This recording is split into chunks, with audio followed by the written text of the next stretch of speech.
नमस्कार दोस्तों। आज हम लोग स्टार्ट कर रहे हैं एडिटोरिया का प्रैक्टिस सेट नंबर 1, जो बिहार स्पेशल जो ऑब्जेक्टिव बुक आया है। आज ही ये बुक आया है और सेट 1 हम लोग डिस्कशन करेंगे। अगर आपको अच्छा लगता है तो बताइएगा, तो हम पूरा सेट डाल देंगे। 10 दिन के अंदर में ही पूरा सेट करवा देंगे इसी यूट्यूब चैनल पे। आपको अच्छा लगता है तो वीडियो शेयर कर सकते हैं। चलिए हम लोग स्टार्ट करते हैं। ये वस्तुनिष्ठ है, एडिटोरिया का बुक आया जो सब एग्जाम देखिए, बीपीएससी, बीएसएससी, बिहार एसआई, शिक्षक भर्ती सबसे पहले हम यूट्यूब पे करवा रहे हैं। ये आपको सेट 1 51 प्रैक्टिस सेट दिए हुआ दोस्तों। बोलिएगा तो 5 से 7 दिन में हम आपको पूरा सेट इसी यूट्यूब चैनल पे उपलब्ध करवा देंगे। चलिए पहला क्वेश्चन स्टार्ट करते। प्रैक्टिस सेट 1 है, बिहार का जीके। मैक्सिमम एग्जाम में आपको काफ़ी उपयोगी साबित होने वाला है। चलिए स्टार्ट करते हैं हम लोग दोस्तों। बिहार टाइम्स पत्रिका के संपादन के दौरान पहला क्वेश्चन देख लेते हैं। बिहार टाइम्स पत्रिका के संपादन के दौरान डॉक्टर सचिदानंद सिन्हा का सहयोग निम्नलिखित में से कौन थे? सहयोगी कौन थे? देखिए, महेश नारायण थे। आपको हम पढ़ाए भी हुए हैं, ठीक है। इसी यूट्यूब चैनल पे आपको बिहार स्पेशल का मैक्सिमम जितना भी है आपको पॉलिटी मिल जाएगा। हिस्ट्री, मॉडर्न हिस्ट्री का 2 पार्ट में डाले हुए हैं। उसके बाद आपको पॉलिटी मिलेगा, ज्योग्राफी मिलेगा। पूरा बिहार स्पेशल इस पर हम कराए हुए हैं। उसको पढ़ लीजिए, फिर सेट लगाइए, या फिर सेट भी लगा सकते हैं अगर आप पढ़े हुए हैं कहीं से, तो आपको काफ़ी उपयोगी साबित होने वाले। चलिए, बिहार टाइम्स पत्रिका के संपादन के दौरान डॉक्टर सचिदानंद सिन्हा के सहयोगी निम्नलिखित में से कौन थे? महेश नारायण थे, श्री कृष्ण सहाय थे, नंद किशोर लाल थे। ये तीनों थे बिहार टाइम्स संपादिका के दौरान। तीनों थे, महेश नारायण, श्री कृष्ण सहाय और नंद किशोर लाल। चलिए दोस्तों, डॉक्टर सचिदानंद सिन्हा किस वर्ष वकालत की पढ़ाई करने के लिए इंग्लैंड में गए थे? तो किस वर्ष गए थे? 1889 में गए थे। कब गए थे? 1889 ईस्वी में गए थे। ठीक है दोस्तों। चलिए क्वेश्चन नंबर हम लोग 3 के तरफ हम लोग बढ़ रहे हैं। क्वेश्चन नंबर 3, दिसंबर 1911 में एक मिनट दोस्तों। दिसंबर 1911 में कांग्रेस के अधिवेशन में किसके द्वारा पृथक बिहार के समर्थन का प्रस्ताव लाया गया था? तो किसके द्वारा लाया गया था पृथक बिहार के समर्थन का प्रस्ताव? तो आपको लाया गया था तेज बहादुर सप्रू के द्वारा। किसके द्वारा? तेज बहादुर सप्रू के द्वारा। इसका आंसर क्या हो जाएगा? ए हो जाएगा। ठीक है दोस्तों। एक मिनट। चौथा, किस वर्ष के प्रतिवर्ष 22 मार्च को बिहार स्थापना दिवस मनाया जाता है? तो आपको पता होगा कि चौथा का आंसर हो जाएगा 2010 से हर वर्ष बिहार स्थापना दिवस मनाया जाता है। चलिए 5वां हम लोग देख लेते हैं। बिहार सरकार द्वारा संचालित लक्ष्मी सामाजिक सुधार पेंशन योजना के अंतर्गत विधवा महिलाओं को कितनी राशि प्रतिमाह देने की घोषणा की गई है? तो 400 रुपया। 400 रुपया देने की घोषणा की गई है विधवा महिलाओं को। कौन योजना है? तो लक्ष्मीबाई, याद रखिए, लक्ष्मीबाई सामाजिक सुधार पेंशन योजना। कौन है? लक्ष्मीबाई सामाजिक सुधार पेंशन योजना है। चलिए दोस्तों, आप ज़रूर कमेंट करके बताएं दोस्तों। आपको हम मैक्सिमम कम से कम दिन में आपको सारा वीडियो आपको अवेलेबल करवा देंगे। चलिए, बिहार स्टार्टअप नीति 2022 के तहत राज्य के युवा उद्यमियों को कितने राशि बिना ब्याज के 10 वर्षों के लिए दिए जाने की घोषणा की है? तो कितना है? 10 लाख रुपया। कितना दिया है? 10 लाख रुपया। ठीक है। चलिए, बिहार के किस व्यक्ति को देश के ऑपरेशन मौन के नाम से जाना जाता है? ऑपरेशन मौन के नाम से किसको जाना जाता है? तो रवि सिन्हा को। किसको? तो रवि सिन्हा को। किसको जाना जाता है दोस्तों? रवि सिन्हा को। बिहार सरकार द्वारा 100% साक्षरता प्राप्ति का लक्ष्य कब तक रखा गया है? तो इसको रखा गया 2030 तक।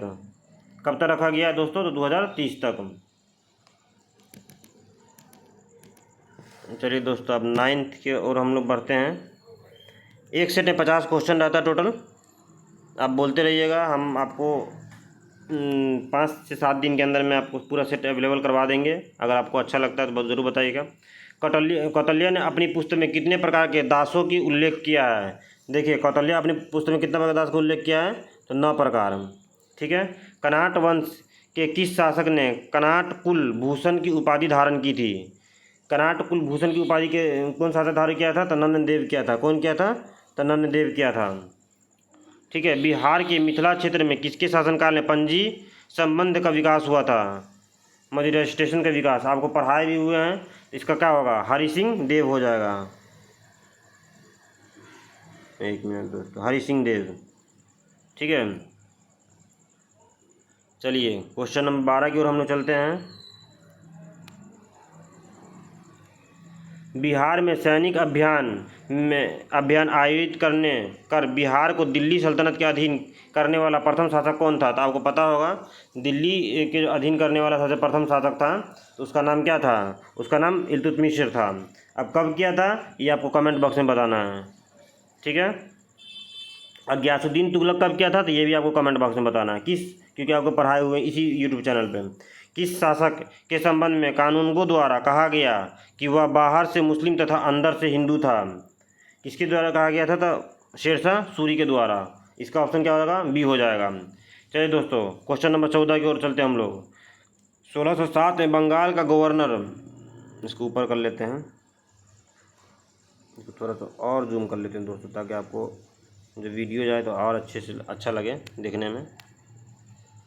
चलिए, 1607 में बंगाल के गवर्नर बने बाज बहादुर को किसने कुल खान की उपाधि दी थी? बाज बहादुर को किसने कुल खान की उपाधि दी थी? तो जहांगीर ने। ठीक है। किस शासक ने मनिहारी के युद्ध में शौकत जंग को पराजित कर मार गिराया था? मनिहारी का युद्ध कौन लड़ा था? तो सिराजुद्दौला लड़ा था। कब लड़ा था आपको कमेंट बॉक्स में बताना है। माझी व्यवस्था का संबंध किससे है? तो आपको पता ही होगा, संथाल विद्रोह से है।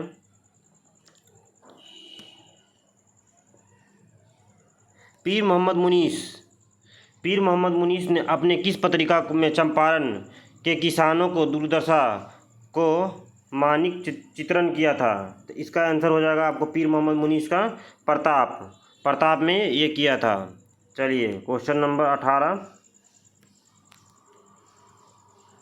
खिलाफत दिवस 1 अगस्त 1920 के दौरान निम्नलिखित में से किसने अपनी वकालत छोड़ने की घोषणा की थी? कौन छोड़ दिया था अपनी वकालत? तो मोहम्मद जुबैर। कौन छोड़ दिया था? तो मोहम्मद जुबैर। ठीक है, 1 अगस्त 1920 को। बिहार के डुमरांव में नशाबंदी आंदोलन की शुरुआत किस वर्ष हुई थी? नशाबंदी आंदोलन की शुरुआत आपको हुआ था तो 1920 में। बिहार के डुमरांव में नशाबंदी आंदोलन की शुरुआत कब हुई थी दोस्तों? तो 1920 में हुई थी। 1920 में हुई थी। चलिए 20वां क्वेश्चन है। 1932 में अस्पृश्यता का निवारण सम्मेलन का आयोजन कहाँ किया गया था? तो इसका क्या था? अंजुमन इस्लामिया हॉल पटना में अस्पृश्यता का निवारण किया था। 1946 में कैबिनेट मिशन के तहत राज्यों के वर्गीकरण समूह में बिहार के किस ग्रुप में रखा गया है? बिहार को किस ग्रुप में रखा गया है? तो ग्रुप ए में रखा गया है। ठीक है। संविधान सभा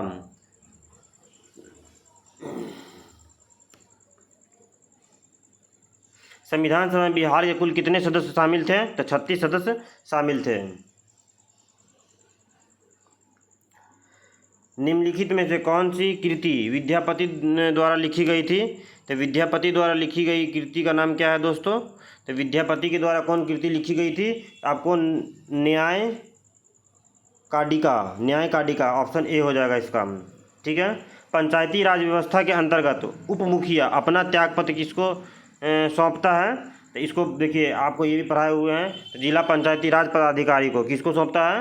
तो जिला पंचायती राज पदाधिकारी को उप मुखिया अपना त्यागपत्र सौंपता है। मुखिया भी किसको सोचता है? तो मुखिया भी जिला पंचायती राज पदाधिकारी को सौंपता है। ठीक है दोस्तों, चलिए क्वेश्चन नंबर 25 की ओर चलते हैं। बिहार के किस मुगल प्रांतपति ने रोहतास को अपना राजधानी बनाया था? तो मान सिंह। राजा मान सिंह जो था किसके समय आया था? तो अकबर के समय आया था और रोहतास को अपनी राजधानी बनाया था। कौन बनाया था? तो राजा मान सिंह। ठीक है, चलिए क्वेश्चन नंबर 26 की ओर चलते हैं दोस्तों। बिहार लगान परिषद के प्रथम अध्यक्ष निम्नलिखित में से कौन थे? लगान के प्रथम अध्यक्ष कौन थे? जेम्स अलेक्जेंडर थे। कौन थे? जेम्स अलेक्जेंडर थे। सिकंदर लोदी ने हुसैन शाह सरकी को पराजित कर किसे बिहार का प्रभावी नियुक्त किया था? सिकंदर लोदी ने हुसैन शाह सरकी को पराजित कर किसे बिहार का प्रभावी नियुक्त किया था? तो आपको बताना है 27 का हो जाएगा दरिया खां नोहानी को। किसको किया था सिकंदर लोदी? दरिया खां नोहानी को। दरिया खान नोहानी का बेटा का नाम क्या था? तो बहार खान नोहानी। बहार खान किससे विद्रोह कर लिया था? तो दोस्त अकबर से कर लिया था। अकबर के से दोनों को जंग हुआ 1776 ईस्वी में, तब उसको छोड़ना पड़ा था। दोस्तों देखिए ये सब सारा में एक्सप्लेन ऑलरेडी किए हुए हैं। ठीक है, चलिए आगे बढ़ते हैं।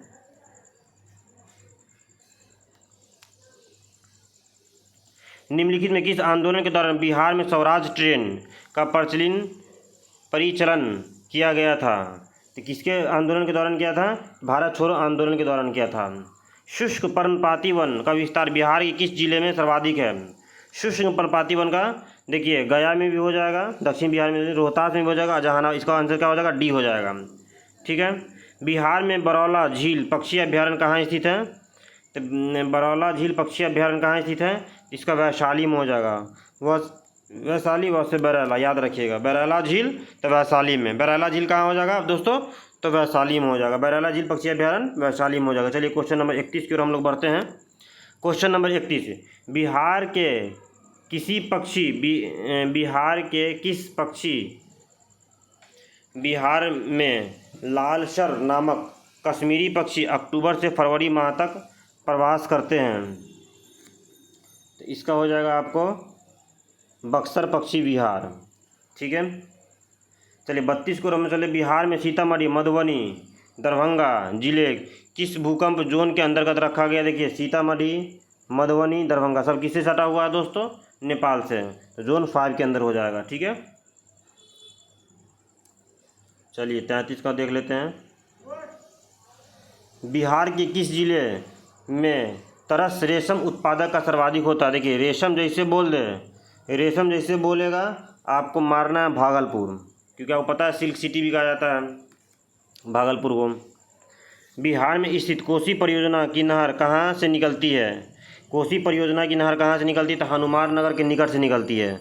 ठीक है दोस्तों, बिहार से प्राप्त हुआ पहला द्विभाषी अभिलेख निम्नलिखित में किस शासक से संबंधित था? मतलब 2 भाषा से अभिलेख प्राप्त किससे? तो बाबर से संबंधित था। किससे? तो बाबर से। चलिए 36 नंबर क्वेश्चन। दोस्तों क्वालिटी में आपको क्या गड़बड़ी है आप उसको भी बता सकते हैं। हमारे पास जो संसाधन आप कोशिश करेंगे बेहतर से बेहतर करने का।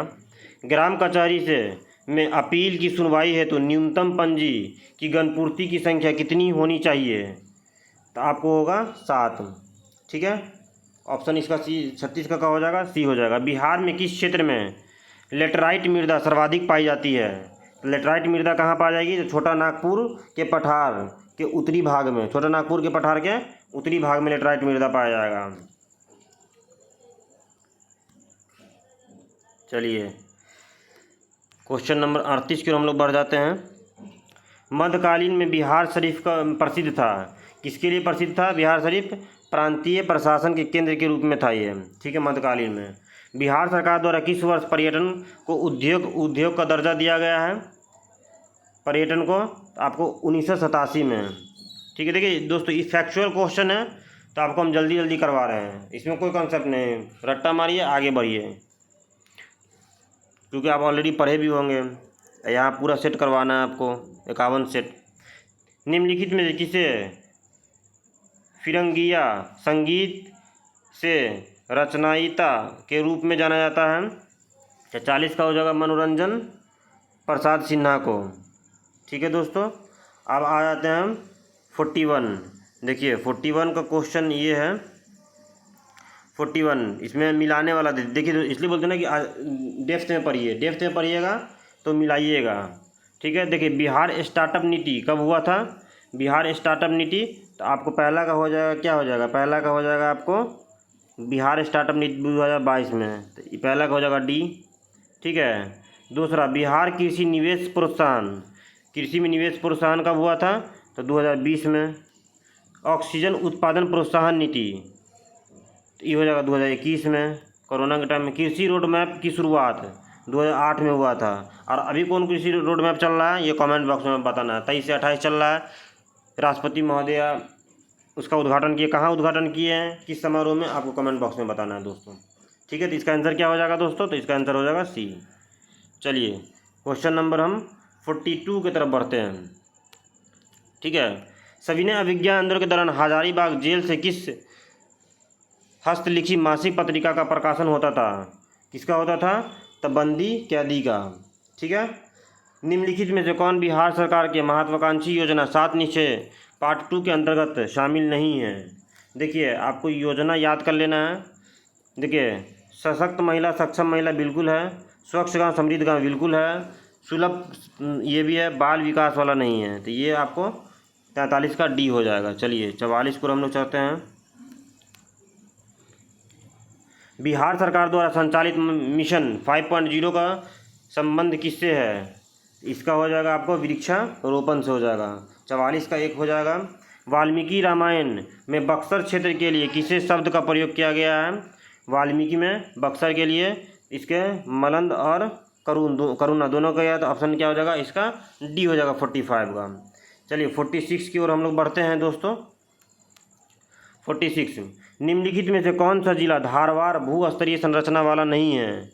देखिए, आपको पढ़े होंगे धारवाड़, इसका क्या हो जाएगा? धारवाड़ का कौन हो जाएगा? देखिए, रोहतास या कैमूर क्या हो जाएगा?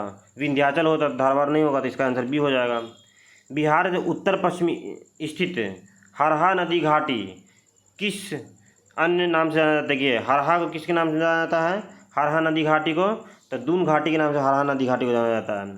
ठीक है, हरहा नदी को दून घाटी के नाम से जाना जाता है। चलिए 48 क्वेश्चन के अंदर, एक मिनट दोस्तों, चलिए 48,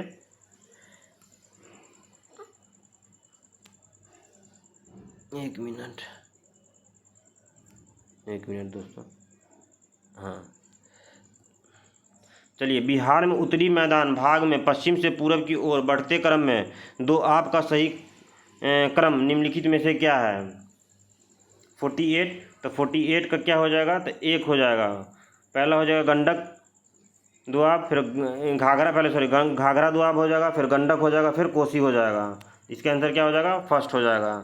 चलिए, बिहार से बहने वाली नदी फल्गु निम्नलिखित में किन नदियों के संगम का रूप है? देखिए, तो आप ये वाला क्वेश्चन 68 या 69 बीपीएससी में पूछा भी हुआ था। बिहार से बहने वाली नदी को फल्गु नदी में किस नदी के संगम का रूप है?